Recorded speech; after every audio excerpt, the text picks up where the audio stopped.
are live. What's going on, everyone? Thank you all so much for tuning in at this time. Everybody that's here, I greatly appreciate it. Anybody watching us on the replay, thank you so much. Don't forget to like the video and subscribe to the channel. Lakers made a trade today.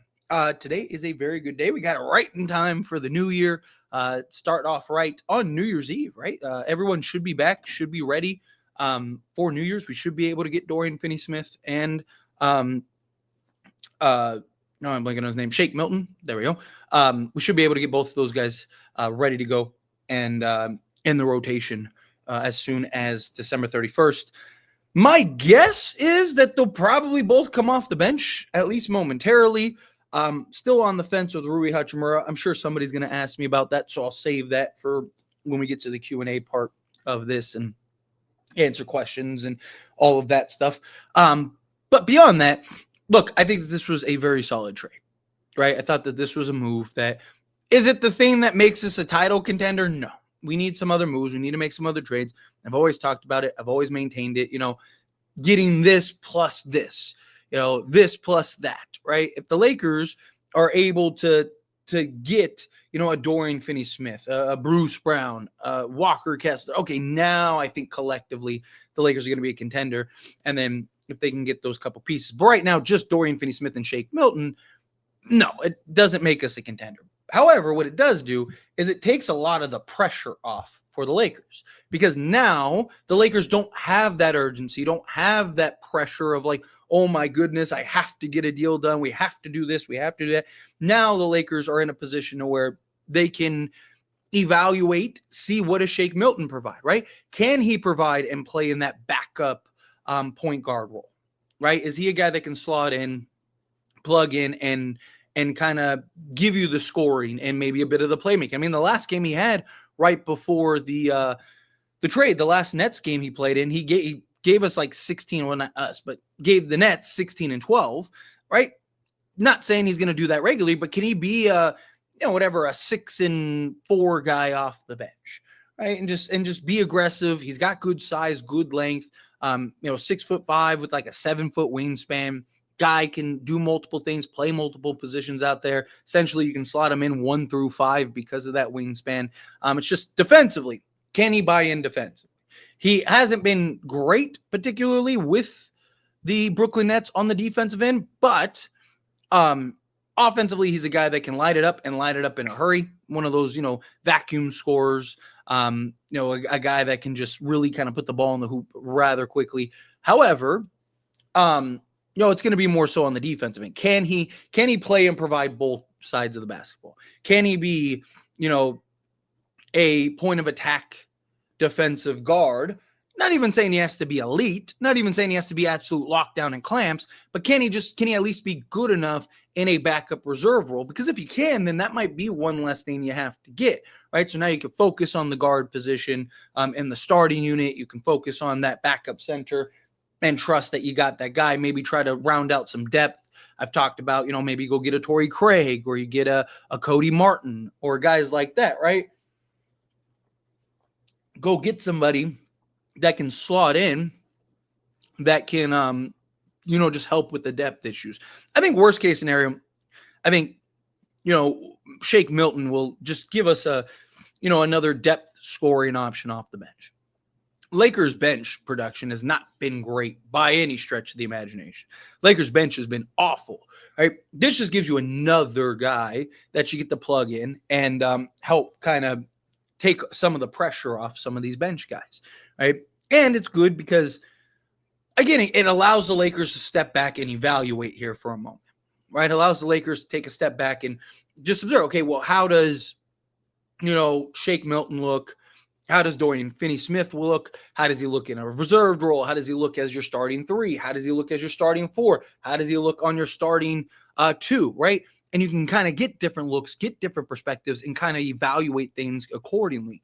Because again, like, what if he can slot in as your starting 2, right? So then, okay, well, maybe we're looking to go get, a Kyle Kuzma, or, maybe we're revisiting the Brooklyn Nets and talking about a Cam Johnson trade or something. Or maybe we're looking to going talk to Portland if we can get, Jeremy Grant for whatever, a pick swap or something, right? Like, it just, all this does is just takes the pressure off the Lakers and allows them to take a step back and really properly evaluate and properly look and see what can this team do? How do these players that we added look? Obviously, I'd prefer another trade sooner rather than later. I don't think that this will be the last trade, right? Like, I mean, I said I was 99% sure that the Lakers are going to pull off some trade. The fact that they did the Dorian Finney-Smith trade, the fact that we got that trade done and we pulled that off just means that I think that we're going to make another splash trade. I think you're going to get another kind of, maybe not like the huge, like Lakers just got Levine or Lakers just got, De'Aaron Fox or something crazy, but more of like, I could see them, okay, Lakers just got, Jonas Valanciunas, Nikola Vucevic, or Bruce Brown, or, go get that athletic guard. We need another perimeter guy, in my opinion, and we need another backup center, and we're good, right? Either at the guard spot or another sizable wing, Cam Johnson, something like that we can slot in at the 3, Dorian Finney-Smith, if you have to play your 2. I don't really like Reeves as your point guard, but come playoff time, worst case, you just have LeBron kind of operate in that role. It'll be interesting to see how the Lakers kind of approach things. How quickly do the Lakers pull off the next trade? Like, do we get that trade tomorrow, or are we looking for a couple days, right? Like, do the Lakers, pull it off? Do we not get another trade till the trade deadline, or do we get a trade next week, right?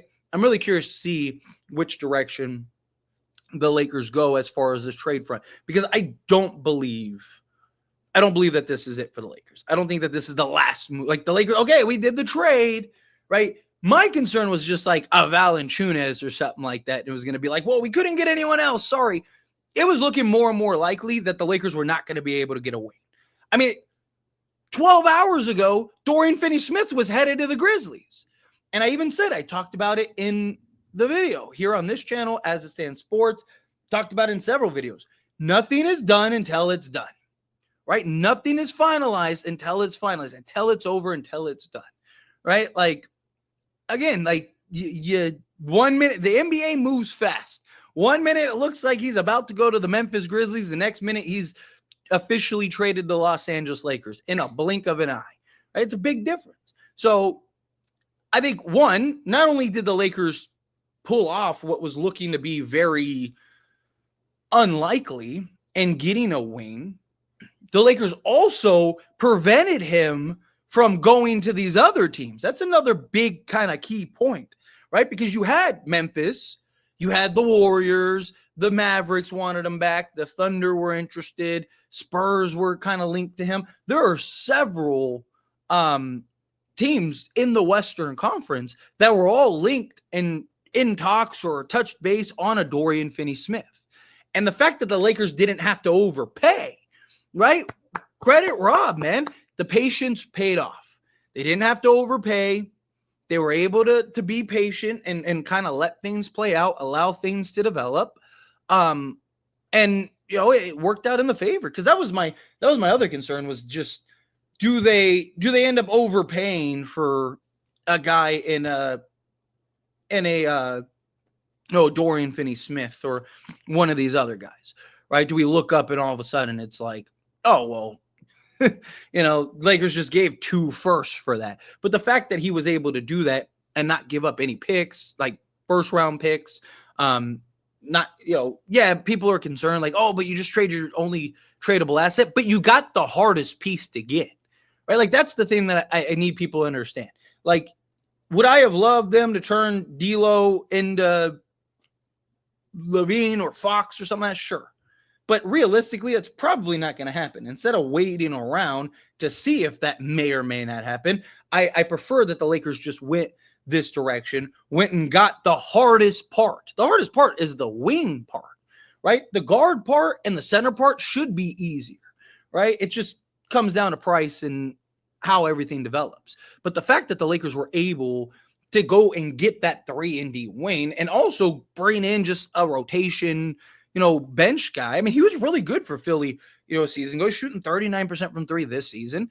He's been good for the Brooklyn Nets. He's not like some game changer or anything crazy like that, but definitely a just solid acquisition for the Lakers. Definitely a solid just pickup. I really liked what we saw here, and I'm excited.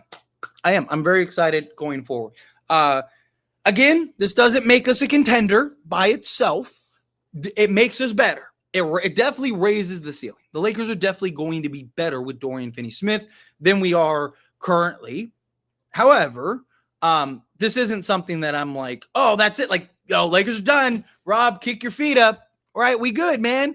You did good, my guy. Like, don't worry about it. No, nothing like that. Lakers still need to stay the course. Lakers still need to be aggressive. Reports came out pretty much immediately, like literally immediately saying that, like, hey, Lakers are going to stay aggressive. They're still pushing. They're still trying to find various trades. Rob Pelinka himself even talked about how he knows that the Lakers need multiple trades, not just one. Okay, so then good. Let's get it. Let's go pull off some multiple trades. Let's get this done and get into business. But anyway, let's get into all of the super chats, all of the regular chat, all of those things. Real quick, before I dive into it, hit that like button for me. Hit that subscribe button for me if you're not subscribed. And let's get into it. So, Ken, the classic, coming out, $2 super chat. First off, thank you so much. I really appreciate it. And it's your first super chat on this channel. Thank you. Appreciate that. Seriously. DeJounte Murray for Vando, JHS, Gabe, and a first. If you could do that, I would do that in a heartbeat. Problem is, I don't see that. You got to think the Pelicans traded 2 firsts and a Dyson Daniels to go and get DeJounte Murray. They're going to want a bare minimum break even. So you're probably looking at like having to add in like a Dalton Connect and probably another first to go get DeJounte Murray. Look, I've said I would even trade Austin Reeves to go get DeJounte Murray. Right? Like if you told me you got DeJounte Murray and then also ended up with Dorian Finney-Smith and then you go get like another 3-and-D guy, right? Like Lakers would be in great shape, or go get like a Vucevic or something like that, right? And just go like Murray, Dorian Finney-Smith, LeBron James, Anthony Davis, and Vu, right? Like something like that. I would probably do that. However, it's just, look, I really want DeJounte Murray. I am big on DeJounte Murray. I was screaming for DeJounte Murray last trade deadline. Unfortunately, a package like that is just, it wouldn't get it done. Especially Jared Vanderbilt. Like, teams are going to want to see him play. There may be a team that just takes the flyer on him, right? But more as like an add-on rather than of value, because he hasn't played all season. And he hasn't played really like a season and a half, right? Like, so the problem is that most of these teams, they're not going to look at Jared Vanderbilt as an actual trade piece, as an actual, addition. You might get one of these teams that are bad this year, right? Or that want to be bad this year. Like I talked about, like with Chicago. Like Chicago, they need to stay under the, top 10 in the league so that way they can get their pick this season, right? Could a team like that who wants to be bad, or Utah who's like, we're going to be bad, we're going to tank anyway. Is it possible that a team like that says, you know what? Hey, we'll take Vando because we're going to be bad anyway. Hey, Vando, just take the season off. Don't even come back. Don't worry about coming back. None of that. Take the season off and we'll see you next year. Possibly, but I just think realistically, teams aren't going to want to give value for that. You're probably looking at minimum 2 firsts, probably Austin Reeves for DeJounte Murray. If not, then like a Dyson Daniels or something. But again, appreciate the super chat. Thank you so much. Let me get back up here. All right. Rui, JHS, Hayes, and 2 picks. Get a trade for Kessler and Sexton. Look, I would jump all over Kessler and Sexton in a heartbeat. Look, if you can pull it off, it makes a lot of sense. I mean, Sexton, Reeves, Dorian Finney-Smith, LeBron James, Anthony Davis, and then you have a Walker Kessler off the bench. I wouldn't hate it. I wouldn't mind just going and getting Kessler. Go get Kessler, because supposedly you can get Bruce Brown for 2 seconds. You do have to wait and be patient because you need to make sure that he can get back into the swing of things. He doesn't have an injury history, so I'm not really worried about it, but you need to make sure that he can come back and be healthy. If you can do that and you can go and you patient and then you land him and then you go get a Walker Kessler for like, let's say a first and, pick swap, something like that, and Jalen Hood-Schifino or whatever, I think that'd be an absolute home run, in my opinion. Lakers would be in excellent shape at that point. Major, coming out the $5 super chat. Thank you so much. Seriously, I appreciate that. Yo, Tyler, love your show. Love the trade. Let's continue the momentum and get more. Keep up the great work, bro. Well, thank you. First off, really appreciate that. Seriously, thank you so much. Secondly, yes, I love the trade as well. Again, first step in the right direction. I'm 100% with you. Let's continue this momentum and get more. Said it earlier, we are still not a contender. This is a huge step in the right direction. This is like, if you had to get from, this side of the field to this side of the field, you went from here to like here, but you still need that piece and then that piece, right? But Lakers are in the right direction. Lakers are like, this was a huge step. I talked about it. I did videos. I already recorded them. I just got to post them for tomorrow. I did video breakdowns on Milton and Dorian Finney-Smith. I actually think Milton's going to be solid for the Lakers. He's not going to be a guy that is like insanely impactful, right? He's not going to be a guy that's like, oh my gosh, Lakers, Milton just changed the Lakers' fate. But he is a guy that I do think can play the role that we need. I think he's going to bolster and help the Lakers bench. Again, I'm not talking about being like a 15-point-a-game guy. I'm talking about him being like 6-3-3, right? Can he play some defense, get after it defensively? And I think that the Lakers will be in excellent shape, very good shape. But again, I appreciate you. Thank you so much, Major. Very kind of you. And AZ SportsX coming in hot with the $5 super chat. Thank you so much. Seriously, I really appreciate that.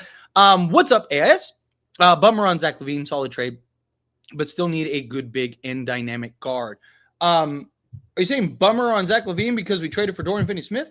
Because still possible to get Zach LaVine. However, unless there was something that I don't know, but I've been recording videos and doing breakdowns and stuff all day and then jumped on this live stream. So did something happen that I don't know about? No, it just says he's probable. Honestly, if we're being honest, though, assuming that you're just talking about because the Lakers traded for Dorian Finney-Smith, Zach LaVine was probably a pipe dream always. It's just kind of something that I really like the idea of. I still really like the idea of. I always said my dream scenario was Zach LaVine, Dorian Finney-Smith, and Walker Kessler. Technically, I'm one of three. Okay, so technically, we're still on that trajectory. But I mean, in all honesty, Zach LaVine has always been a bit of a pipe dream. It's just something that I personally really like, and I've been trying to put out into the ether here a little bit. But yes, still need a good big and a dynamic guard. Yes, I think one of two things. You definitely need a solid big, like a backup big, at least bare minimum. And then I think either A, you need a Bruce Brown, Malcolm Brogdon type guy, or I don't hate the idea. I don't like Austin Reeves as your point guard, particularly come playoffs. He doesn't handle ball pressure well. Teams are really going to press him. But you have LeBron, right? Again, I still don't like it. I still would prefer a Bruce Brown, Malcolm Brogdon, something like that. But if I'm JJ, me personally, let's say, put me in JJ's seat for a moment. I'm testing Dorian Finney-Smith in every possible scenario, right? Can I slot him at the 2? What does that look like? Okay, let me try that for a game. Okay. You know what? That was a little rough. Okay, so can't play him at the 2. Okay, the 3, okay, cool. 4, okay, cool. Because what if you slot him in at the 2 and he's great? Well, then now you could go get another 3 in D Wayne. Right? Taurean Prince played the 2 a lot for the Lakers last season, and he was fine in that role. He was great in that role, right? Because it's really defensively, it's just going to be about matchup hunting, right? It's just going to be about defensive matchups rather than positioning. I mean, the Lakers, for the most part, don't even position, right? You have Rui slotted at the 3, but most of the time, yes, he's defending 3s, but you'll see at times he'll defend kind of like the slower guy. It depends on kind of the opponent and team that you're playing. But to me, I would take this time, right? Because you still have a month and some change. Take this time, evaluate. You got the pressure trade-off, right? Now the Lakers can exhale. They can take a little breather and spend, the next, 7 games, 10 games or so, really evaluating, okay, what does Shake Milton do, right? Is he just a bum and he was just an add-on for that reason? Or can he play a role for us? And he is a key bench piece. And maybe he can handle the reserve point guard duties. And it's like, you know what? Like, we don't need a backup point guard, right? So, like, let's invest in, like, maybe like a Torrey Craig or a Cody Martin or something like that can come in and slot in. Or let's go, maybe let's go push for an IO to throw in alongside, because supposedly he may potentially be available, right? I think the Lakers need to take this time to kind of take a look at what they need. Go with different looks with Dorian Finney-Smith, and then see what you need. But most likely it'll probably be, you're right, a dynamic guard and a big. Just to throw that out there. But again, appreciate you. Thank you so much for these super chats. All right, let's get into the regular chat. Some more trickle in. Let's see. Hi, as stands, Rob really did surprise us all today. Yes, surprised us all today. Trade-wise, I wasn't really surprised. I mean, talked about it heavily. I was very confident that they would get a trade done. However, I didn't think it would be Dorian Finney-Smith. It was looking more and more likely that the Lakers weren't going to be able to get a 3-and-D Wayne, right? Not only did the Lakers go and get a piece that they desperately needed and have been looking for the last years, but they also kept him from all these other teams in the West, right? Like, half the teams in the West were trying to get Dorian Finney-Smith. So this was huge for the Lakers in a multitude of ways. Again, you got to give Rob credit. A lot of people wanted me to be more critical of Rob. And like I said, I couldn't. I need to wait until I see what the end result is. We're still not done, hopefully, right? Fingers crossed. So I still want to wait to fully evaluate him, but this is a huge step in the right direction. So yes, get Jonas and Bruce Brown. If I had to guess of like what's the most likely to happen next, it's probably that, right? Like, I'm sure as I get through this chat, there's going to be a lot of people that ask me, like, what do I think happens? Like, what players do I think happen next? Valanciunas, like, I still think Lakers probably end up with Valanciunas as the backup center. And then Bruce Brown, I think, will be Bruce Brown. They're going to have to wait and see if he's healthy. But if he is, then I could see him getting that nod. I'm so happy, bro. Dorian Finney-Smith, finally a 3-and-D win. Yes, 100%. As stands, is Zach LaVine unlikely now for the? I mean, Zach LaVine has always been unlikely for the Lakers. I just am huge on, like, I just really like the idea of Zach LaVine. Technically, no. Lakers could still go trade for Zach LaVine. Problem is, I don't think that they will. But yes, it is still very doable. It's still very possible. Like I said, my dream scenario was Zach LaVine, Walker Kessler, and Dorian Finney-Smith. And the Lakers can actually do that. And the problem is just getting it done. Hey, buddy, how's it going? Hey, wonderful. Thank you. Just seen this out of nowhere. Oh, yeah, the live stream. Yeah, I had to do a live stream. I know I usually like wait and do it, but nah, we have to talk about this. I've been trying to keep up with the comments. I just keep getting a ton of comments, which obviously, Lakers just pulled off the trade. But I was like, we got to do a live stream. We got to talk about it, right? Can you convince me on how good Dorian actually is? He's not like a superstar. Like, again, I don't want people thinking like he's the savior for the Lakers. He's not. He is a very good role player that knows, plays, and understands his role.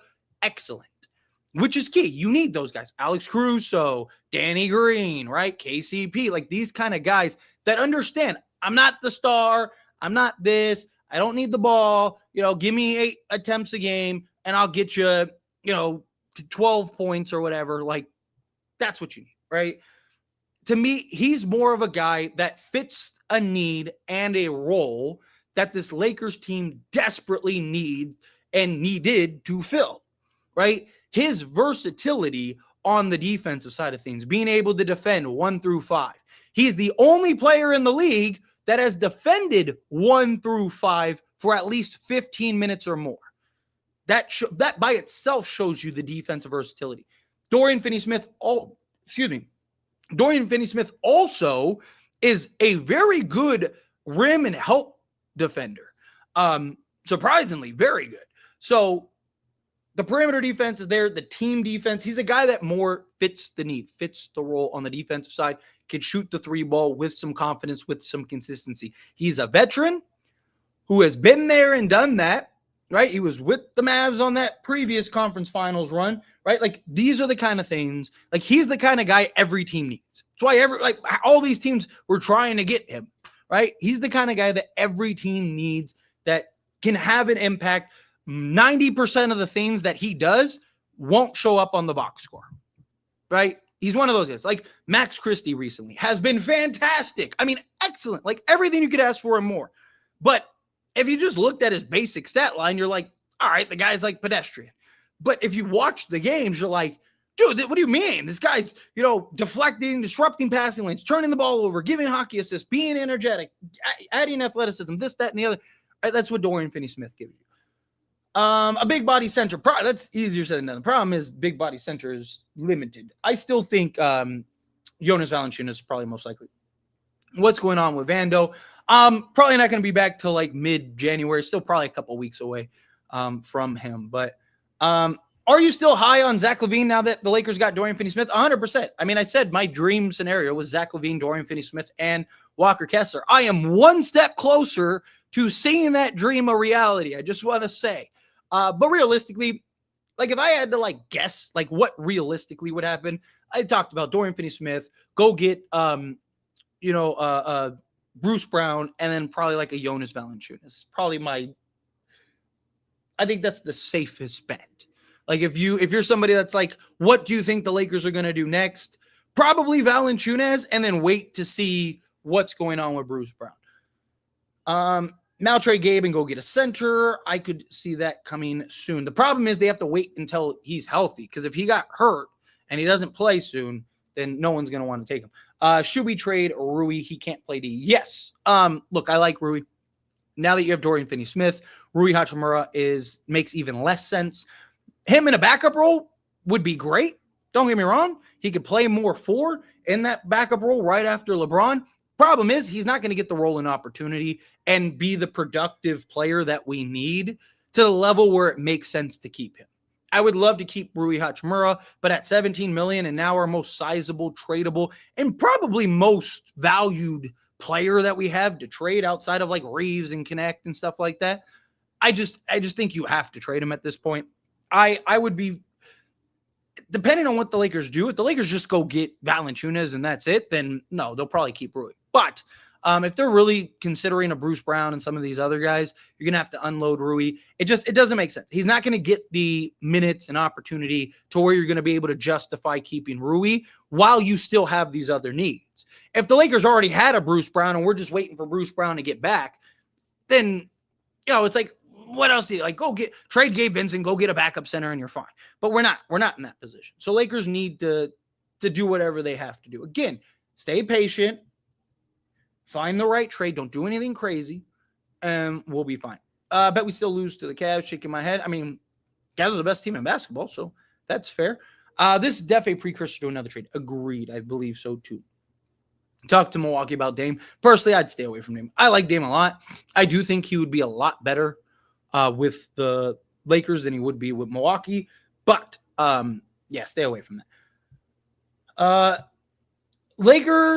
Lakers people asking about Dorian. He is a bigger version of KCP.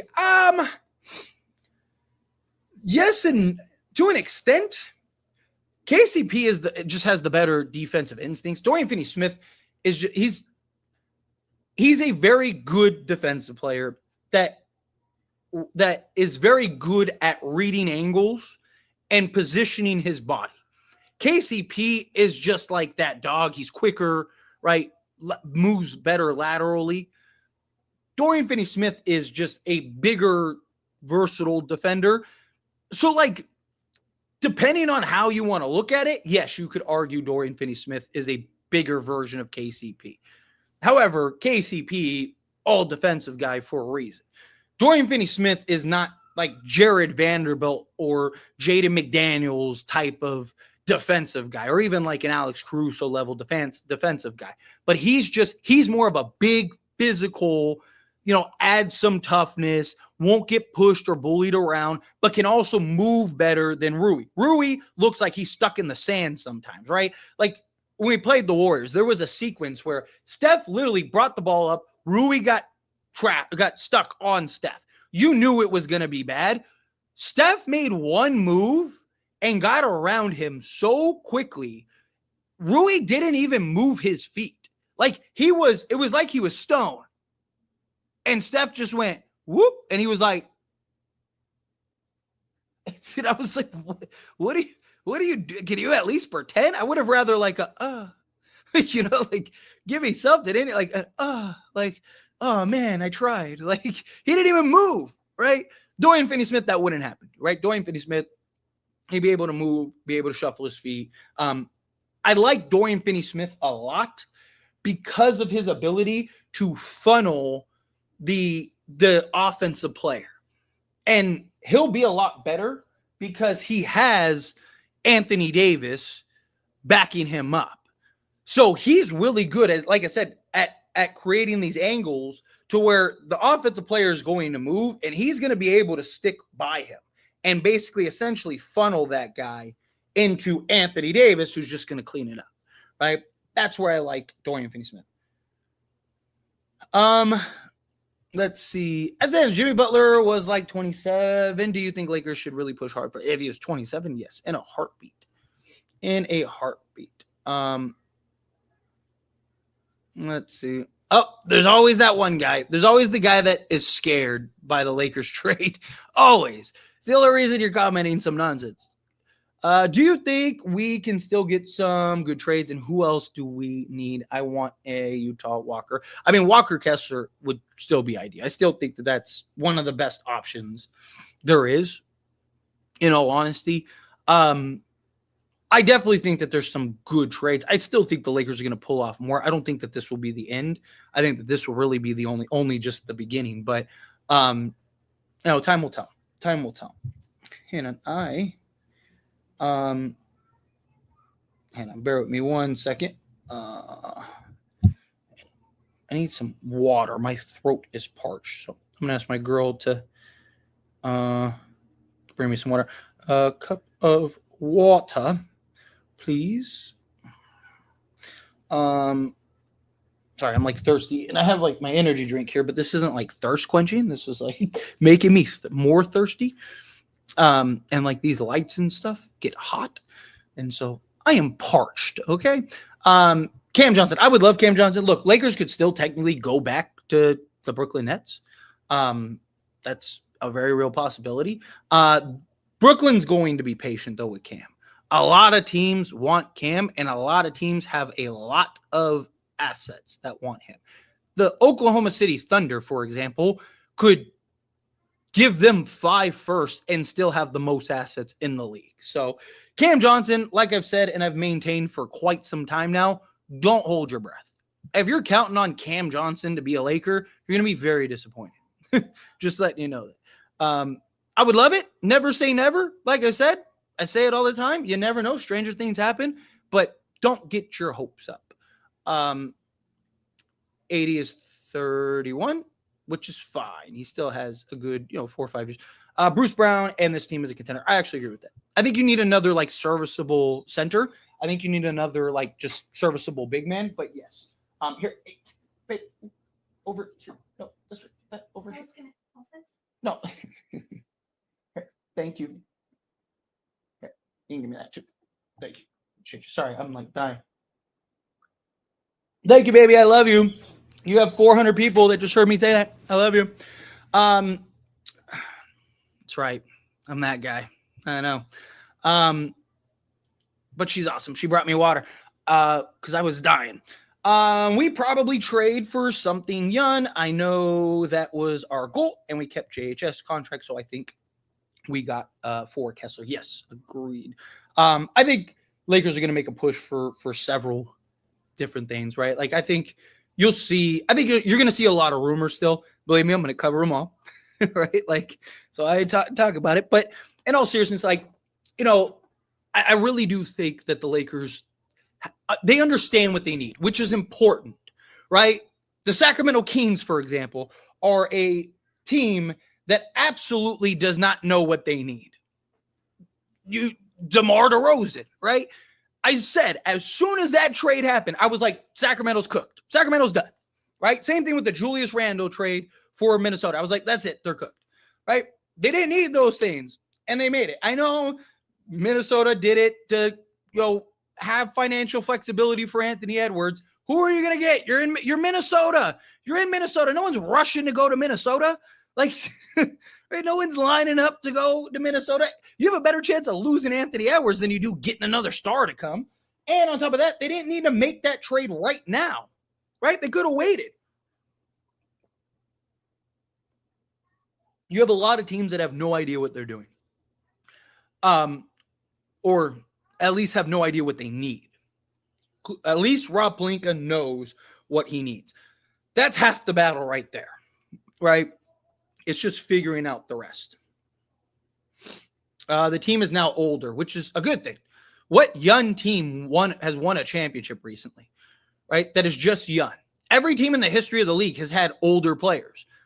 Again, Al Horford was one of the biggest pieces in Boston just winning the championship. The Denver Nuggets had Jeff Green, right? Had why am I blanking on his name? Every team has older guys, right? Like that's the point. Every team needs older veteran guys. KCP, there we go. I don't know why I blinked. Thank you. I just saw bigger KCP.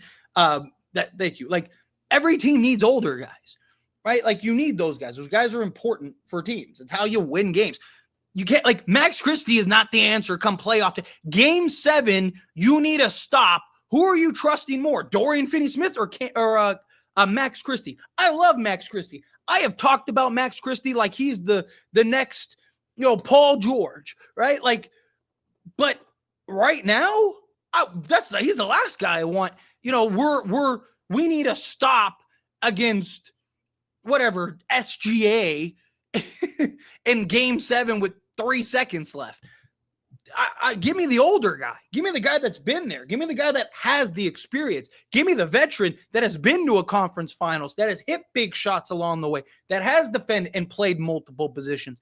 Again, name me a team that has ever won a championship without veterans. It's never happened. Spoiler alert. And it likely never will. Look at all the young teams. Every year they lose. Right? Like, why do you think Houston went and got veteran guys? Why do you think Spurs went and got veteran guys? Why do you think these teams did that? Because you need those guys. I would go get Miles Turner, and Miles Turner solves it. Go get Miles Turner, and the Lakers win a championship. Unfortunately, I don't believe that will happen. Supposedly, he's off the market. Salute to Rob Pelinka, man. Just like Tyler said, patience is everything. Patience is key. Patience is important. Look, Rob Pelinka early on, and this is why I've been so Rob Pelinka's doing a good job. Early on, and this is why I've talked even about the criticisms of Rob Pelinka. Like most of the stuff that people criticize Rob Pelinka for isn't even Rob Pelinka's fault, right? There's plenty of things to criticize Rob Pelinka for, such as early on when he first took over. Most of his trades he overpaid for, and he did not show good patience at all. He's really learned these last few years patience, and it's paid off. I mean, again, people said it was impossible for us to trade Russell Westbrook, that it would take 2 firsts just to get off of him. That's not even counting getting pieces back. And he turned Russell Westbrook and 1 protected first into D'Angelo Russell, Jared Vanderbilt, and Malik Beasley. Obviously, Malik Beasley turned into an absolute dud, but at the time, he was great. Like, he was like leading the league in 3-point percentage and all kinds of stuff. Look at what he's doing now. He just choked under the bright lights for the Lakers, right? Jared Vanderbilt, we knew what he could do, and D'Angelo Russell was huge and helped lead us into the conference finals, right? Like, there's a lot to criticize him for, but I'm totally shocked Rob Pelinka made a trade. I thought he will stand pat, but give Rob Pelinka credit to get it done. Tyler, look, I have been very adamant that I thought he was going to get a trade done. Look, like I said, I thought he would get at least a trade done. But my thing was like, will it be the right trade? Will he overpay? And is that it? The fact that he got Dorian Finney-Smith tells me, and again, I don't know, I'm just a fan, remember, but that tells me, and I'm almost confident about this, that he has probably one, if not two more trades that are being worked out, or at least explored. Because if it was like just Valanciunas that just got traded for just now, I would be a little worried. I'd be like, I don't know if he's going to do another trade, right? Like, but the fact that he went and got the hardest piece for the Lakers to get was that 3-and-D wing, and they just got it. He already did the heavy lifting. Now you just need to go get one of these random backup centers and a serviceable two-way guard. And there's like a handful of them, and nobody wants those guys right now because all the other teams have those guys right now. So Lakers are in good shape. Saved all your firsts. Rob Pelinka killed it. Like, genuinely. He did an excellent job. I think Kessler is next. I sure hope so. Let's see. Yeah, it would have been fantastic. In hindsight, that was the move to make. Probably would have won a championship by now if you did Buddy Hield to Miles Turner. I don't understand us getting Bruce Brown. He literally a one-way player. He doesn't provide anything good offense, but back cuts. But we got Vando and Dorian Finney-Smith. That's good. And back cuts, or rather, try KCP. There's a lot of things that Bruce Brown does. One, operating in the mid-range. You're looking at him solely as a three-point shooter. From a three-point standpoint, he is not the best three-point shooter in the world. He's a guy that can apply rim pressure, get to the rim, handles the ball well, right? Like Jared Vanderbilt's not a guy you want out there initiating the offense regularly, being on ball, getting to the teeth of the defense. Bruce Brown is a guy that can get into the mid-range, operate, shoot over the top, apply rim pressure, get to the basket. His three-point shooting is where most people have the concern, right? His three-point shooting is where most people are like, oh, but he's trash. It's his versatility, heavy screen or hard screen setter, right? His ability to defend essentially 1 through 4 on many nights, initiate the offense, a guy that is a playoff raiser, that is not afraid of the moment, that already is familiar and acclimated with our type of schemes, right? Like playing with Denver. You look at like with Denver, he shot 36% from three-point range on 3.2 attempts, which, by the way, is the most of his career. So the one time he played with somebody that actually can attract and collapse defenses, he shot 36% from three-point range. Detroit didn't have anybody. At the time, Brooklyn didn't really have, well, I think they had KD and Kyrie. But he also, his attempts per game were like less than 1, and his minutes and stuff. You look at Indiana, doesn't have that, and Toronto doesn't have that. What do the Lakers have? Oh, yeah, LeBron James and Anthony Davis. So the last time Bruce Brown was on a team where he got open looks regularly, he shot 36% from three-point range on the highest attempts of his career. Do you think that it's possible by any stretch of the imagination that he could be that? Again, he doesn't have to be lights out. It's just what he provides, being the point of attack, being able to defend multiple positions, being able to defend the best player on the other team, being physical, give you some physicality, rebound, do all the dirty work. You need those dirty work guys. You need the Alex Caruso's, things like that. Why was he so important and so impactful for Denver? Because of all the things he does on the basketball court, right? And that's the thing. Yeah, I would rather have KCP too, but how realistic is that is the problem. Let's see. We can't wait for Vando at this point, though. Yeah, Lakers need to pretend as if Wood and Vando aren't on the team, right? You need to make moves under the assumption that those guys might not come back ever. And then if they do come back and they are great, you figure it out, right? That's a good problem to have. a very good problem to have if you're the Lakers is to have too much talent, right? Or too much defensive guys, right?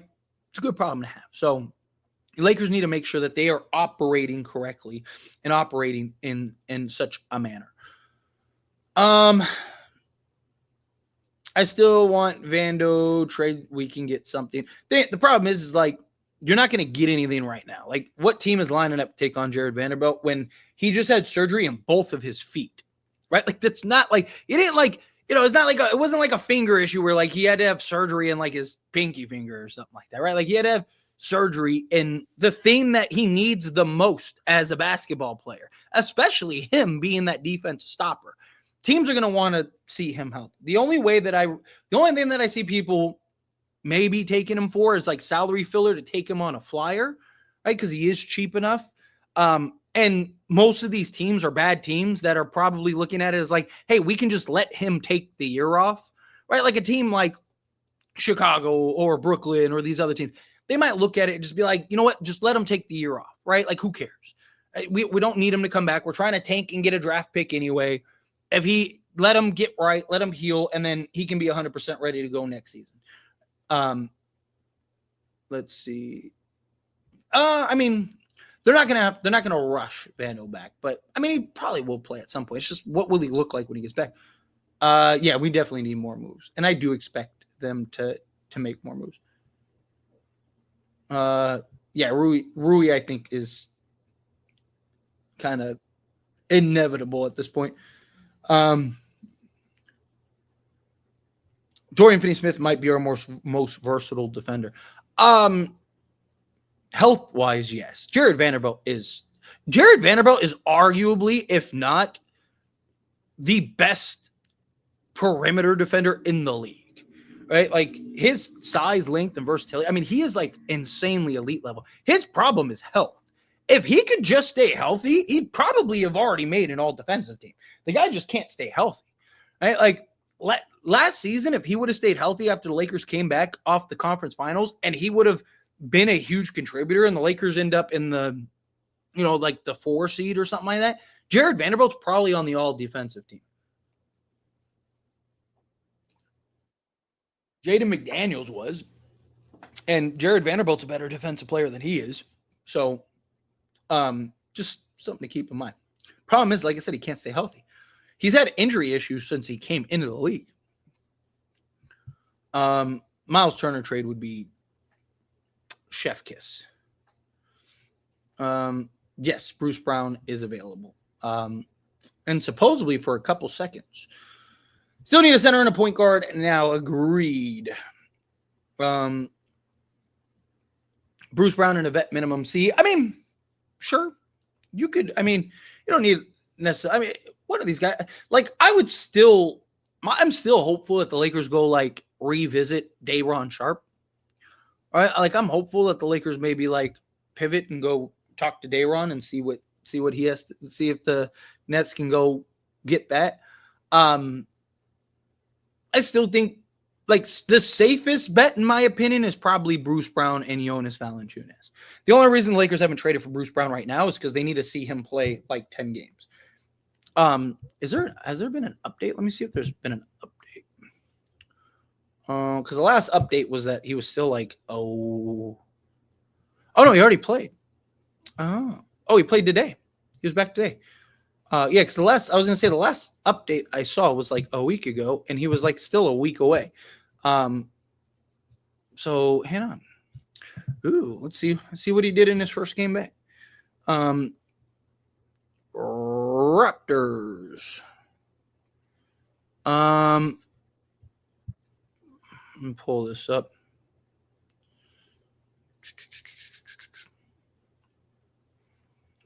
Oh, I can share this. I should probably share this. Share my screen. Give me a second.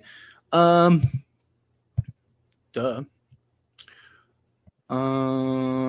screen. Boom. All right. So here we go. Let me pull this. Where is he? Bruce Brown. He did play. There he is, right here. Boom. So Bruce Brown, 19 minutes of action, 6 of 12 from the floor. Nice. So 50% from the floor. 0 of 2 from 3. Not great, obviously. 12 points. Not bad at all. He gave us, talking like, like he's on the Lakers. 3 rebounds, 1 assist, 1 steal, 12 points, 3 rebounds. First game back after missing 30, right? Seems pretty good to me, right? Like, I'll take that. That's literally all you'd be looking for him to do, right? Just get a couple rebounds, defend, give you some quality minutes in production. That's it. Boom. Easy peasy. Easy, breezy, beautiful cover girl. Lance, coming out the $5 super chat. Thank you so much. I really appreciate that. So what's next? Do we get a backup center and a guard that is not an all-star? Yes. My opinion. Again, this is just my opinion. First big stretch. Oh, okay, there we go. First off, again, thanks, Lance. Secondly, yes, I think I said it earlier. Bruce Brown and Jonas Valanciunas, I think, are probably the safest bets. Like, if I had to, Tyler, who are the 2 guys that you think are most likely to happen? It's probably those 2, Bruce Brown and Bruce Brown and Jonas Valanciunas are probably your 2 best options, right? Now, not best options, but most realistic options. If I'm the Lakers, though, I'd be patient, right? Be patient. Wait to see what things develop. You got the pressure deal done. You got the hey, we can breathe here a little bit, right? Like, if you're Rob Pelinka, you got that first move that the fans are excited. We're all acting like we just got Scottie Pippen. We're living our best life, right? Like, it's the greatest thing ever, right? But at the end of the day, you take a step back. You see, what does Dorian Finney-Smith look like? Because what if Dorian Finney-Smith is actually really good at the 2 for the Lakers? And then you can go and get, maybe you're looking and getting a Kyle Kuzma, or maybe you are going all in and getting a Cam Johnson, and you're going like Reeves, Dorian, Cam, LeBron, and AD, right? Or, take the time, be patient, allow things to develop, see how it all shapes up. My point is, you don't have to jump the gun, right? If you're the Lakers, be patient. Let things come to you and develop. But yeah, my guess is probably not an all-star, right? Do the Lakers just go and make a big push? Do they go make a big splash? Do they still go get like a Brandon Ingram, right? Probably not. But again, you never say never. You never know what Rob and the Lakers are thinking. Hit that like button. Thank you so much. Seriously. Yes. If you haven't yet, take a quick second, hit that like button, hit that subscribe button. How many likes do I got? I'm not even at 100 likes. Come on. I need to at least hit the like button. Does help me a ton. Seriously. But outside of that, also subscribe to the channel. If you're not subscribed, take a quick second, hit that subscribe button. What am I at? Yeah, I'm at 83 likes, and there are 400 people in this stream. Hit that like button, subscribe to the channel. You people are beautiful. And thank you, Mr. Player Mode. How much is Miles making? I think it's 18, 19 million, something like that. Yeah, I can look it up. Miles Turner contract. Boom. There we go. He is making this season, I think it's like 18.5 million, something like that. It's 19.9. It was almost 20, less than 20 million, almost 20 million. He is an expiring free agent. We need Toronto to be like awful. Or not Toronto, Indiana to be awful. If they're like terrible, then the Lakers are in good shape. Let's see, NBA.com. Because let's look at the standings here. Let me share my screen again. Hang on one second. There we go.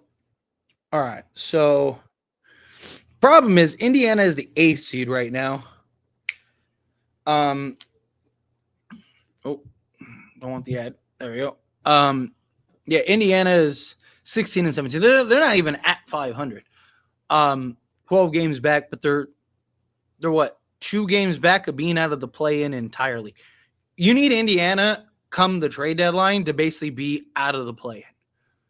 If they're at least a play-in team, I don't think that they're going to trade Miles Turner is the problem, right? But you look at Indiana, like, I would love to get Miles Turner. I just don't think it's realistic, if I'm being honest. I don't think that that's happening. I don't think that that's coming. But anyway, let me get back to this. Soren coming out the $5 super chat. Oh, here, let me pull that off. Let's see. You're not playing the shot super chat game, but I am. Cheers to Dorian Finney-Smith. I appreciate you. First off. Secondly, no, not yet. Not quite for Dorian Finney-Smith. If it was like a bigger move, just like Zach LaVine, yes, we're getting tore up for that. We're doing that for sure. Dorian Finney-Smith is a great move, great acquisition. Really does help this team. Really does help the squad. But we're still away. After the trade deadline, if everything's working out, then yes, we'll play the drinking game. We'll play the super chat drinking game because there's an argument I should play it every time, right? Because it incentivizes people for super chats. But no, I mean, look, in all seriousness, like to me, it's one of those things where it's like I only want to do it for. I don't really like the drink period, so it's like save it for the special moments. I like Dorian Finney-Smith. I like that we got a trade. You could argue it's a special moment, but when we get the trade where it's like, all right, let's go win a championship, then we'll throw some down. Then we'll play the shot game for sure. But again, I appreciate you. Thank you so much for the super chat. And cheers. Cheers. Here, I have water here. So, not anymore. Here we go. She brought me my big thing. Cheers. Thank you. All right, where were we?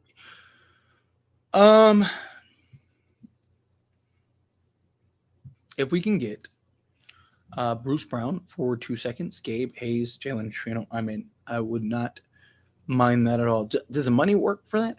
He's making what, 22 million, 23 million?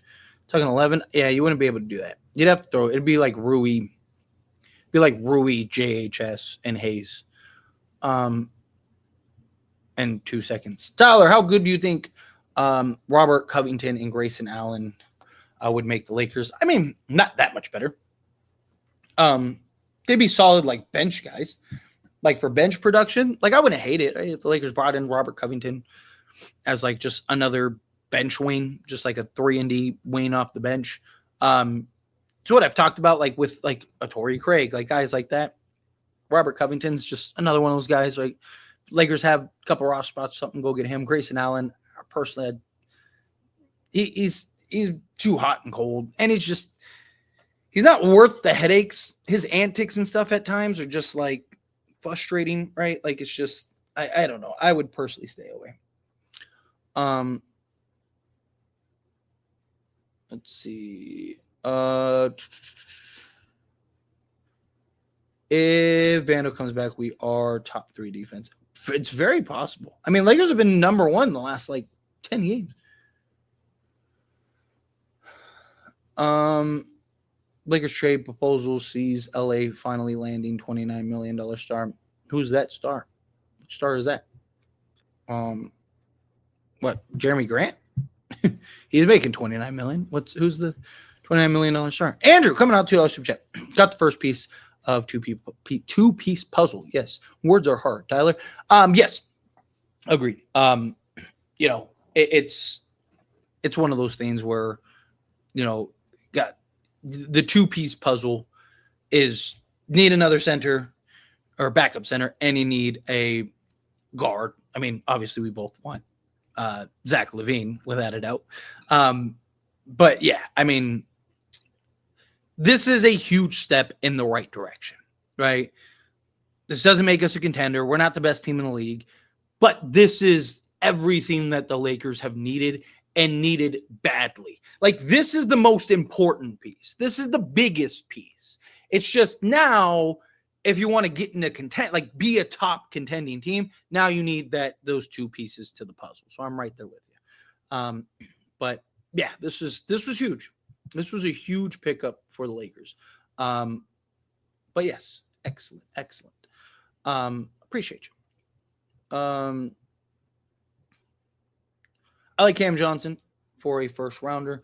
I would be crazy front court. Cam Johnson would be excellent, but they want at least 2 firsts for Cam Johnson, minimums. They might end up getting more, especially the way that these teams are coming after it.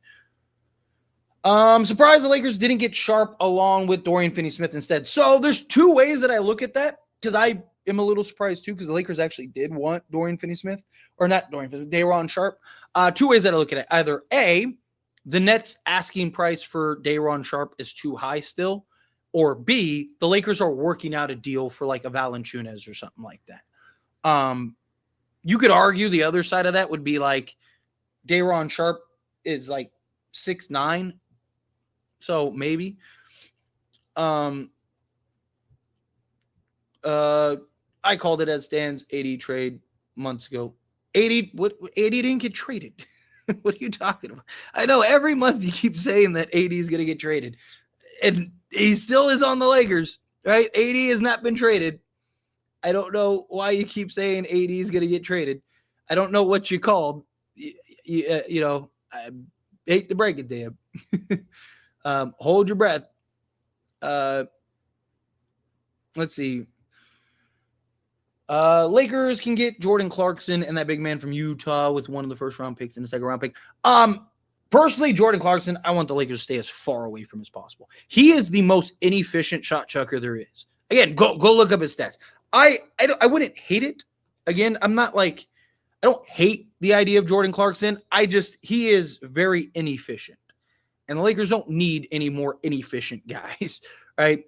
Doesn't play defense, and even scoring the basketball, he's a volume guy, right? That's why ever since he got to Utah, he's been great, because Utah's terrible, so he gets 15 field goal attempts per game.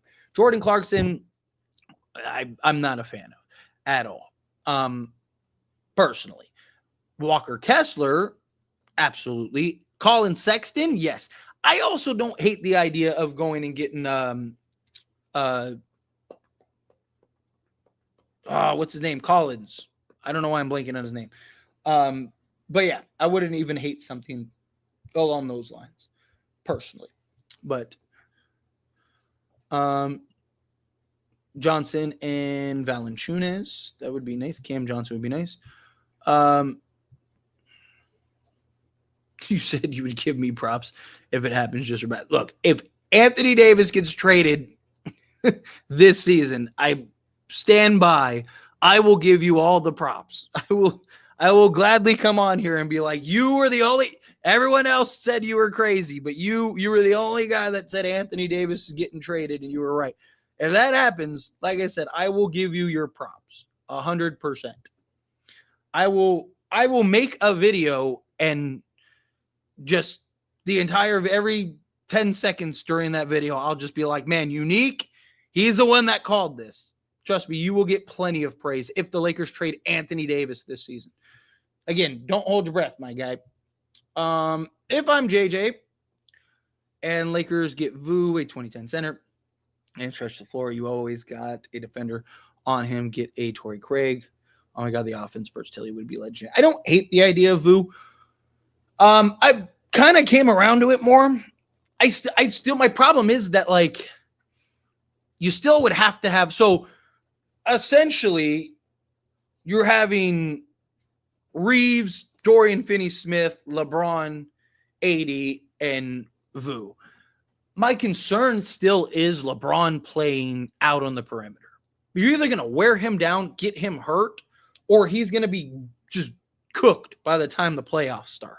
And I don't like the idea of any of those things. He's already dealing with a foot injury, right? Foot issue. Is there ways to mask him? Sure, right? Could you, like, for defensive purposes, have, like, Anthony Davis on the strong side and LeBron on the weak side so he doesn't have to do as much defensively? Sure. But then that kind of defeats the purpose of Anthony Davis at the 4 being the, like, kind of blindside help. That's my problem. Will they be ready for the Cavs? They should be. They should be. So, um, my guess is yes, they will. That'll probably be their first game. Let's see, Andrew, come on, $2 super chat. Is a star off the table now? What happens next? No. So I mean, technically, they could still go get Zach LaVine. They still go get Brandon Ingram, De'Aaron Fox. They still have, without trading Reeves, they have what, like $40 million in tradable salary, if not more. So you have what? You have Rui Hachimura, which is 17, Gabe Vincent, which is 11. So I get you 28. Jared Vanderbilt gets you 38. So there's 40 million just between those three guys, not adding a vet minimum. Add in Jalen Ochefino, there's 43 million, right? 43 and some change, right? That's not even trading Max Christie, Dalton Connect, or Austin Reeves. So Lakers still have like 40 plus million that they could trade. They already did a salary dump. So they cleared 3.5 million, which, if you bring in, I think guys like Quincy and stuff like that are like 1.5, something in that range. So, I mean, you could, like, Lakers already did their job. Like, they could easily pull off, like, if they could go and trade for, Zach LaVine right now and still fill out the roster, right? Like, it's just, you have to be creative. You have to do things and still keep Austin Reeves and stuff like that. Like, Lakers still have moves that can be made. It's just, chances are they're probably not going to go the star route, right? They'll probably go, like I mentioned, a Bruce Brown and a Valanciunas, or a Malcolm Brogdon and Valanciunas, something like that is probably my guess. How that turns out, how that shapes up. So yeah, I think I don't know how much a star was actually ever on the table, for being honest. But yeah, next trade, if I had to guess, is probably for a center. It's probably for Valanciunas or something like that. I still think he's most likely. Flyboy, getting Zach and Kessler would be perfect. Look, that was my ideal trade. Like, that's everything that I want. Zach LaVine, Walker Kessler, Dorian Finney-Smith. Those are the three guys I said if we would win an NBA championship. We got one of the three. Right? We're there. We got step one. And in all honesty, Walker Kessler is the hardest, but Dorian Finney-Smith was pretty hard too, given all the competition surrounding it. So, I will gladly take that. But yes, if the Lakers could get Zach LaVine and Walker Kessler, that would be just absolutely A1.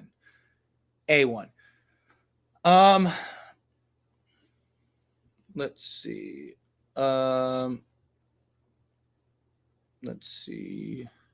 Because of the Dorian Finney-Smith trade, do you think it's better to keep Rui and trade Vando? No. I think you trade both, really. I think you have to trade Rui now at this point. Rui just he doesn't fit. He doesn't make sense. He's never been a 3. He shouldn't be playing the 3. Yes, him in a backup role as the 4, sure, would be great. Him in a backup role, period, would be great. But here's the problem: is that you're not going to, like, he's making 17 million. He's your highest tradable asset, and you have 2 other needs minimum that you need to fill. And Rui Hachimura, like, you're going to pay Rui 17 million to play 13 minutes a game and maybe even less come playoff time. Like, I just think he's the odd man out. I like Rui a lot. I think, on the right team in the right situation, I think he can absolutely be a starter, like your starting 4 or something like that. But outside of that, it's crazy. But yes, I think you got to trade him. You guys can have Cam Johnson, just us first round picks. Yes. Yeah, I mean, I wouldn't hate it. If you get Day'Ron Sharpe and Cam Johnson, sure. Let's see. I'm all in on Kessler and Sexton both first, and a protection on one. Unfortunately, we can't do much with Rui and Gabe. I'm not against Kessler and Sexton either. I think Kessler and Sexton would be nice too. I have my concerns about Sexton and Reeves as like your backcourt. It gives you athleticism and gives you that kind of point of attack, but he's not like that. Like, my concern is that is there a form of redundancy like there was with D'Lo, with Sexton and Reeves, right? Like a guy like a Bruce Brown, a Malcolm Brogdon, guys like that. You don't have to worry about that redundancy. You're fine.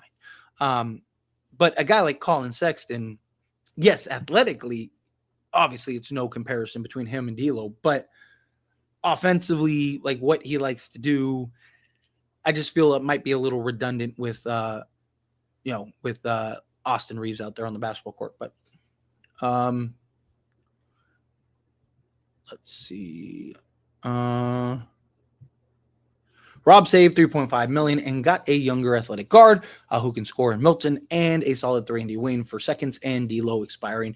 We should send them thank you cards for taking backs will lose. Yeah, I said it in my video. Lakers turned a non-rotation player, right? For even those that are like, oh, but Milton is not this, that, and the other. The Lakers turned a non-rotation player, literally a guy that is probably not going to play for the Lakers for another 3+ years, into a guy that can give you something. Like that alone is valuable. That alone has value. So that was a huge pickup in my opinion. Tyler Hero, like a Tyler Hero trade, I would trade for Tyler Hero right this second. But unfortunately, I do not see that happening. Jonas is so bad. Get Sharp, Kessler, Turner, anyone else basically. He's not bad for what the Lakers need in a backup role. As your starting center, yes, he's terrible, right? As your starting center, it's a problem. But as your backup center, he's fine. You just need a guy to come in, give you 15 to 20 minutes tops a night. He's a guy that can settle things down, make plays out of the post, be that big physical presence, put some pressure on some defense, help you with the rebounding, right? Rebounding and just a guy you can dump the ball down to and he can just go to work around the rim is very important, very significant. Like he's fine in a backup role. Again, he's not my favorite. I would prefer all those guys you mentioned. It's just, again, about what's most realistic. Like, is these other guys realistic? Let's see. None of that matters if Denver or other contenders on the West get Zach LaVine. If Denver gets Zach LaVine, yes. Depending on what team gets Zach LaVine, again, DeMar DeRozan, it has to make sense, right? Like if a team goes and gets Zach LaVine, it has to make sense. Like fit still matters. Like things still matter. Celtics sort of say it's because they're the best team. They're not worried about it. It's hard to get up for a random Sunday for the Pacers. Do you think they are contenders, playoffs, or play-in team based off of this trade? They are a playoff team. I mean, I thought that they were already a playoff team. This, I think, solidifies, obviously, health and there's factors that still go into it. But as far as, like, what does this trade put them in? They're a playoff team. Are they a title contender? No. Look, I've always maintained, even before this trade, that they have a puncher's chance. Still have LeBron James and Anthony Davis. As long as you have LeBron James and Anthony Davis, you have at least a chance. But, yeah, they're not like they're better than a play-in team. They were already better than a play-in team, and this makes them better. And I think that they're just a playoff team, right? I think that this will minimum they'll be the 4th or 5th seed. Like if they don't do anything else, I think that they'll be the 4th or 5th seed, assuming health and things like that, obviously. Let's see. Difference is, again, big difference. Like people, that's the biggest kind of concern I see people make is like, oh, but Valanciunas got played off the court. Look what the Lakers did. Look what the Lakers did. There's a big difference when he's your starting center and you don't have a replacement and you're looking for him to play 40 minutes a game. It's a big issue. Huge issue, actually. When your center literally cannot be on the basketball court. Him in a backup role, you're not worried about him getting played off the court. He's not going to be going up against the players that would be able to play him off the court, for one. And two, you only need him to play 15 minutes a game. You're not looking for him like the Pacers or the Pelicans were, where, hey, we need this guy to give us 30, 40 minutes a game or we're in trouble, right? That's the difference. Again, he's not my favorite trade. I'm just saying, if the Lakers trade for Valanciunas, they'll be fine. I just think it's the most realistic.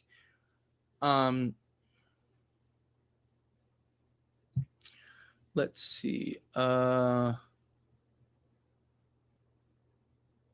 Let's see. Lakers kind of rushed this move because Max Christie, I've been giving him 3-and-D guy at 21 years old in lineup. So where does Dorian Finney-Smith at the 3? Right? Like you go Austin Reeves, Cam Reddish, or Max Christie, Dorian Finney-Smith, LeBron James, and Anthony Davis. This has nothing to do with Max Christie. You can't have too many 3-and-D wings. Look at Boston's entire team is 3-and-D guys, right? Like their entire roster is that, and they just won a championship, right? This was not done soon enough, is what this was. This has nothing to do with Max Christie. But also, you even said it yourself, Chase, right? Max Christie's 21 years old. Do you really trust Max Christie? Game 7, Western Conference Finals. You're playing the Oklahoma City Thunder. SGA has the ball. Who are you trusting to get that stop? Dorian Finney-Smith, a veteran who's been there, been in those moments, defended those guys in those moments, or Max Christie, who is 21 years old, who just started playing basketball in an actual rotation manner. You need those veteran guys, right? He is everything for this team. Let's see. Dorian Finney-Smith also has a player option. He could walk after this season. I don't see that happening. Chances are he'll probably opt out and they'll probably get him on a new contract. He's not going to leave the Lakers. Not with LeBron and AD. He's going to be great. He'll be fine. I'm not like that's literally the last of my concerns, if I'm being honest. Most likely. Again, never say never, but he should be. Yes, Bruce Brown's only 28. Yes, still got the first round picks to make other moves, which is beautiful. You guys will probably get Dayron soon. I hope so. That would be nice.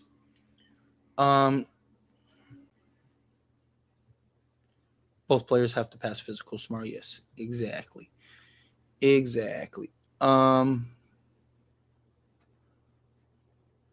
See, sorry, trying to find something to me. Injury history aside, Malcolm Brogdon sounds good to me. His toughness is something every team can use. So, yes, I have talked about this very thing before. I am right there with you.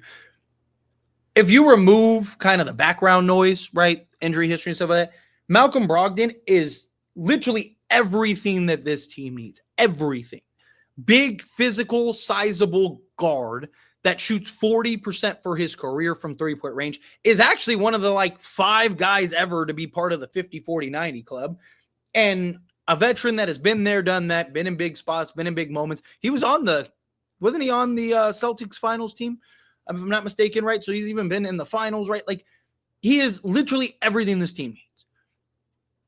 Then you add in the background noise, and that's where things kind of go, ugh. I do like that Malcolm Brogdon is expiring, so it still maintains flexibility. It's one of the reasons I like Bruce Brown, too, outside of, the player. Is neither guy is worth the contract that they're getting right now. So neither guy, you're going to have to pay that much. So you save flexibility for even next season. So let's say you don't win the championship this year. Let's say everything works out perfect, right? Say you even get Dayron Sharp. Let's say you do Bruce Brown, or we'll just say Malcolm Brogdon. Say you do Malcolm Brogdon. He's healthy. He's great. He's beautiful. Everything we need.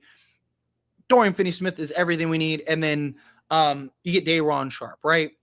And you end up, say losing the conference finals or something, right? Well, now you have 1, LeBron, who can take a discount.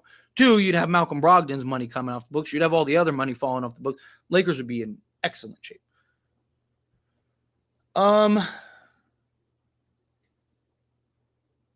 Let's see.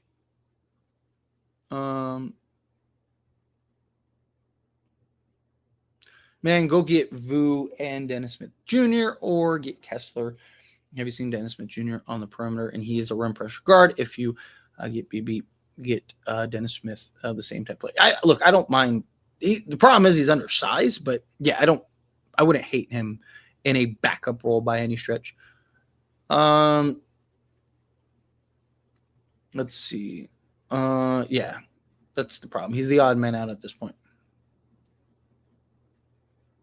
Malcolm Brogdon, not a fit with the Lakers at all when they got guys to handle the rock and LeBron James and Austin Reeves in the lineup. If you don't know who Malcolm Brogdon is, just say you don't know who Malcolm Brogdon is. He's like the prototypical initiate playoff ball. Think of like George Hill, Avery Bradley, guys like that. Like he fits this team perfectly. That's why it's one of the reasons he fits this team perfectly, because he is so good off ball.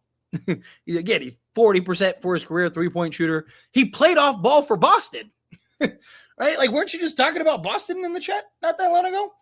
Right? Like that's why he would be great alongside Austin Reeves and LeBron James, because he literally wouldn't take away from what you need. He would initiate the offense, get it to LeBron, get it to Austin Reeves, and then be a movement, literally a 3-and-D wing for the Lakers. Let's see.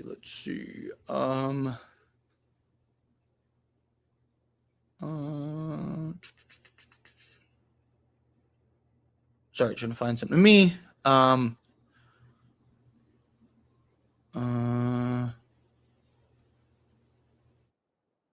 Lakers just released Dorian Finney-Smith interview. I'm gonna have to check that out for sure. Do you think Dorian Finney-Smith will play 30 minutes? Probably. I don't know. I'm curious to see how JJ kind of scatters things come during the regular season. Playoff time, yes, definitely. No update on Wood yet. Jalen Hood-Schifino needs to be traded, yes. Again, if you can turn a non-rotation guy into a rotation guy, that'd be nice. Let's see. Do you think JJ playing Rui over Koloko shows JJ should JJ prefer Vucevic offensively? I mean, I'm sure that he'd love the offense and just the versatility that you can do, particularly in like different actions and sets. Also, Vucevic's passing and playmaking ability out of the post is probably the most valuable asset, really. I mean, obviously the rebounding and stuff like that, but like Vu and his ability to just be able to wheel and deal out there, I think is another big kind of contribution in like what you could do. I mean, to be honest, my guess is JJ probably wants defense more than offense, but we'll see. Again, I don't hate the idea of Vucevic. If the price is right, if you can get him for 2 seconds, it might be so cheap that you might not have a choice, right? Like if you can do Rui and like Jalen Hood-Schifino and go get Nikola Vucevic and give up 2 seconds, like it'd be kind of hard to say no to that, right? Like it's one of those things where you just go get them and you figure it out, right? Like it's kind of that argument. Yeah, Vucevic would be a good center next to AD. My concern, like Nikola Vucevic and Anthony Davis make all the sense in the world because Anthony Davis masks all of Vu's issues, right? My problem is LeBron. Like it has nothing to do with Vu, right? Like if we didn't have LeBron, I'd probably be screaming to go get him, right? But Vucevic and Io would be fantastic.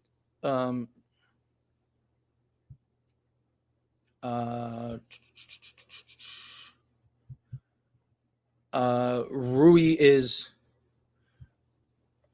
younger and an all-around better player than Dorian Finney-Smith. Right? Younger, yes. All around means better defensively, offensively, rebounding. No, Dorian Finney-Smith is the better all-around player. Rui's the better offensive player. He's just slotted out of position. Dorian Finney-Smith is the better all-around player. Rui's just bigger, stronger. They're both technically two different positions. Dorian Finney-Smith is the better all-around player. Rui is the better offensive player for sure. Because there's more that goes into like Dorian Finney-Smith and Rui Hachimura are averaging almost the same amount of points. One's just actually good defensively.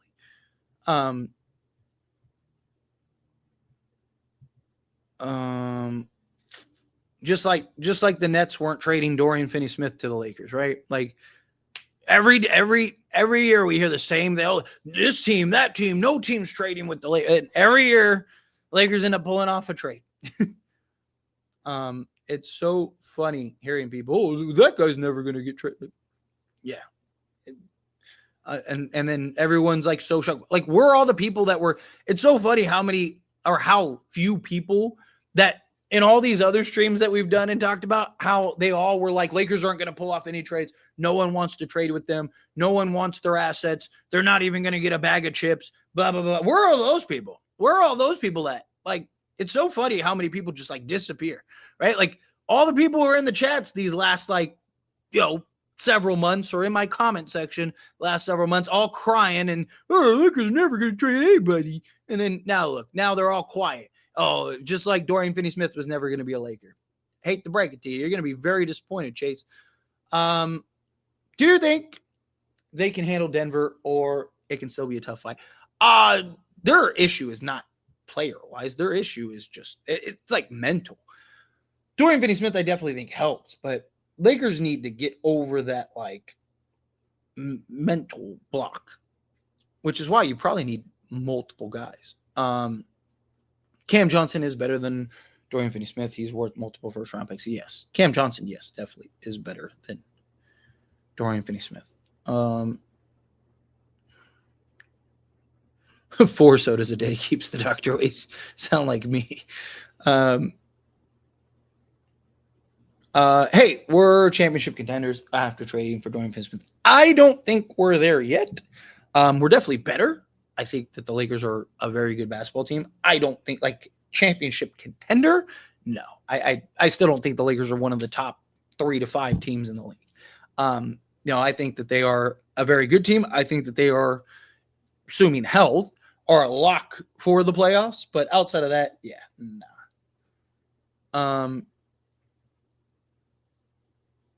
No, De'Aaron Fox is still very obtainable. It's just, will he be available? Like, will Sacramento actually make him available this offseason is the question. Yes, Malcolm Brogdon would be a fantastic. I like the Shake Milton pickup, honestly. Like, I really do. Yes, I agree. Lakers are not a contender. They are better, but they're not a contender. Yep, got themselves going to get themselves in a rebuild. Now we get Zach. That would be another shock. I don't like. Look, if the Lakers go get Zach, trust me, this is going to be a very different streak. Streaking. Let's see. Yeah, Lakers are not a championship. I mean, look, never say never. They still have a puncher's chance, but no. Like, are they a lock for that? No. What's going on? How are you? Oh, hey, you got Nike Mark too. It took me a second to realize. What's going on, Mark? Yes, veterans win championships. Facts. Yes, Max Christie is not Paul George. I was making a joke. Again, context matters. Levine, Fox, or Trae Young are not happening now. More likely than not, yes. What move do you think the Lakers do next? I think it's probably a center. I still think Valanciunas is probably the most likely trade to happen. I would love to see otherwise, without a doubt. That would be fantastic, but yeah. Trey Mann and Nick Richards from the Hornets for Gabe and Jalen Richardson. I would do that this time. I would do that this time last week. Like, I would, yeah, without a doubt. Trey Mann, he's like, what, 23, 24 or something? How old is Trey Mann? He's like still like very young and is exactly what we need defensively. I mean, Trey Mann would be fantastic. He might even be younger than that. What is he? He's 23. Okay, so I was, yeah. Yeah, Trey Mann. Go get Trey Mann and Nick Richards. Yes. That would be fantastic. Lakers would be A1. All right. I'm going to do like 10 more questions, and then I'm going to skate on out of here. Obviously, Super Chats take priority, but outside of that, I'm just going to go in order here and get through as many as I can in the next, 5 minutes or so. Yeah, dude, seriously. Miles Turner and Zach LaVine would be fantastic. Man, if the Lakers win the chip this year, I can see LeBron retiring next season. I disagree. If the Lakers win the chip this year, I wouldn't be shocked if he played for like the vet minimum at that point. He's one away from tying Jordan. If they win the championship this year, he's going to do everything in his power to go try to win another championship. I think Dorian Finney-Smith is one of the smartest defenders. He's very good at controlling the offensive player. He can simply help Anthony Davis or meet Anthony Davis. Agreed. He's really good at angles and funneling the players to him. And having Anthony Davis as your help is going to be fantastic. It's almost 2 years since Rob pulled the trigger. Laker fans are very patient. Yeah, I mean, look, I mean, one of the reasons I said that I was confident the Lakers would make a trade is because literally Rob Pelinka's made a trade every year but last year. And it's because he said that there weren't really any trades last season, right? So it wasn't like it was just the Lakers. And then 2, it's just, it's like that was the let's see how this goes year. Tyler, for the next trade, would you rather get a high-quality point guard over a center or the opposite? I would rather go get a high-quality point guard over the center, yes. Center, in my opinion, backup center, I think, is the last thing the Lakers need to prioritize right now. 90% of their issues can all be solved with the perimeter. I've talked about that heavily, broken it down in videos, live streams, you name it. A lot of the Lakers' issues is teams are just jacking up threes, which leading to long rebounds. Like, if you solve your perimeter issues and you solve your toughness and defense, then your Lakers will be fine at that point. It's just literally, like, not saying that they don't need a center, but I think perimeter help is the biggest pressing need. And the Lakers just got the biggest part. But Andrew, coming out $2 super chat. Lakers need more firepower from the backcourt. I agree. I still don't hate the idea of going and getting like Brandon Ingram or something like that. Give you some length defense, right? You slot Ingram at the 2, like go like Reeves, Ingram, Dorian Finney-Smith, LeBron James, and Anthony Davis. Still don't hate that idea. But nonetheless, like I would like kind of another offensive weapon. Like Shake Milton, he can be a vacuum guy, but he's not ideal. Yeah, I would prefer. I definitely need and want perimeter help, but I would prefer some offensive firepower also. I agree with you. Majors coming out $2 super chat. Thank you so much. Tyler, how do you feel about going after Marcus Smart? I personally would stay away from Marcus Smart.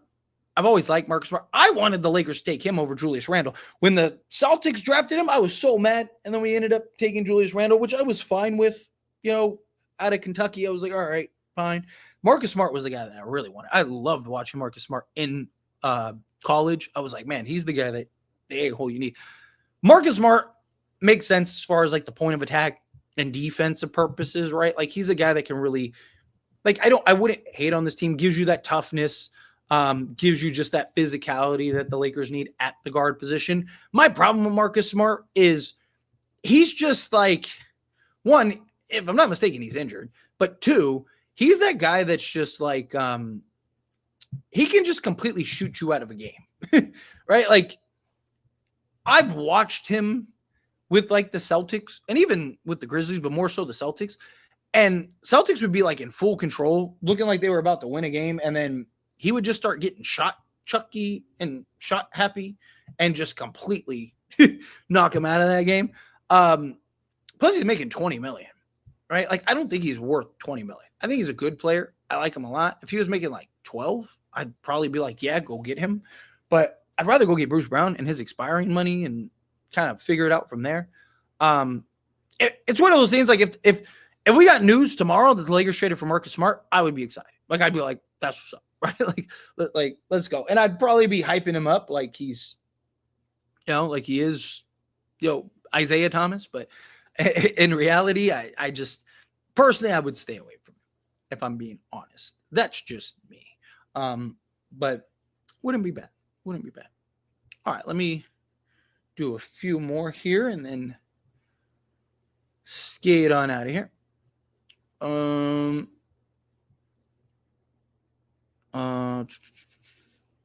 Sorry if I can find. Bruce Brown and Nick Richards would be fantastic. Yeah, 2 more trades.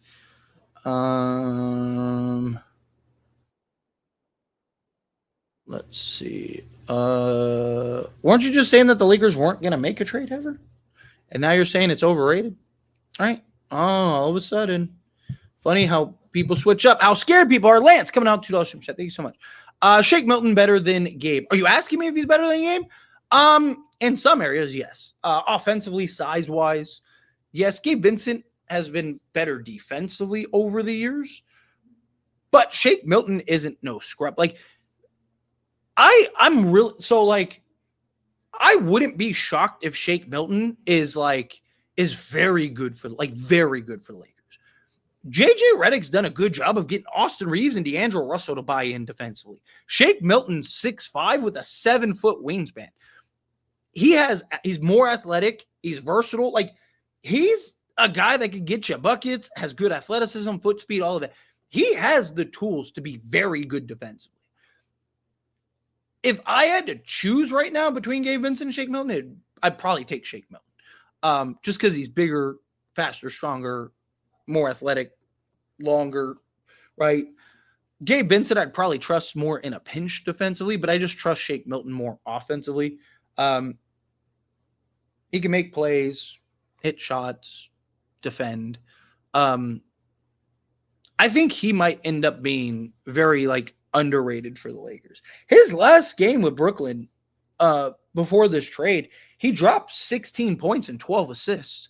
So, again, I'm not expecting him, nor would I necessarily think he would do that game in and game out. But yeah, I would take Shake Milton over Gabe Vincent personally. Yes, I would. But yeah, I am with you. I am with you. Shake Milton better than Gabe Vincent. But anyway, I'm going to skate on out of here. I'm going to get out of here. Thank you all so much for hanging out with me. I'm going to get some videos done. I recorded some already. I just got to edit and do. I just got another super chat. Hang on. All right. Hang on. Pause. I'll do my outro after the super chats. Don't want to leave any. Coming out to the super chat. Thanks so much. I really appreciate that. Jalen Ojafino, Reddish, Hayes picks for Cam Thomas and Sharp. I would do that in a heartbeat. I don't know how. I don't think I'd give up both firsts for that. But if you could, Cam Thomas is young enough to where I think you could justify a first. So yeah, I'd probably do a first in a couple seconds. Like Day'Ron Sharp's probably worth 2 seconds. So I don't know. I'd probably do a first and maybe a second for Day'Ron Sharp. Probably a protected first because Cam Thomas is young enough to where, he's a bucket. Problem is can he give you anything outside of scoring? Right, is the concern, because we've seen a lot of guys that can just go get buckets. Even earlier today, he dropped 25 in 25 minutes off the bench. There's no doubt that guy can just light it up. He can score with the best of them. It's just, can he give you anything else is the question, right? But he's young. He could develop. He could grow. So, yeah, I wouldn't hate it. But, again, appreciate you. All right, where was I? Now, yeah, so now I'm going to skate on out of here.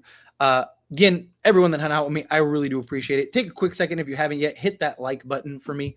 Can I get to 200 likes? Hit that like button. Subscribe to the channel if you're not subscribed. I am getting closer.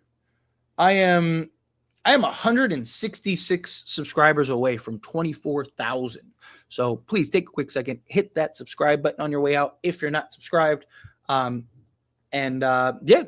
outside of that, thank you all so much for hanging out with me. Don't miss the post-game streams.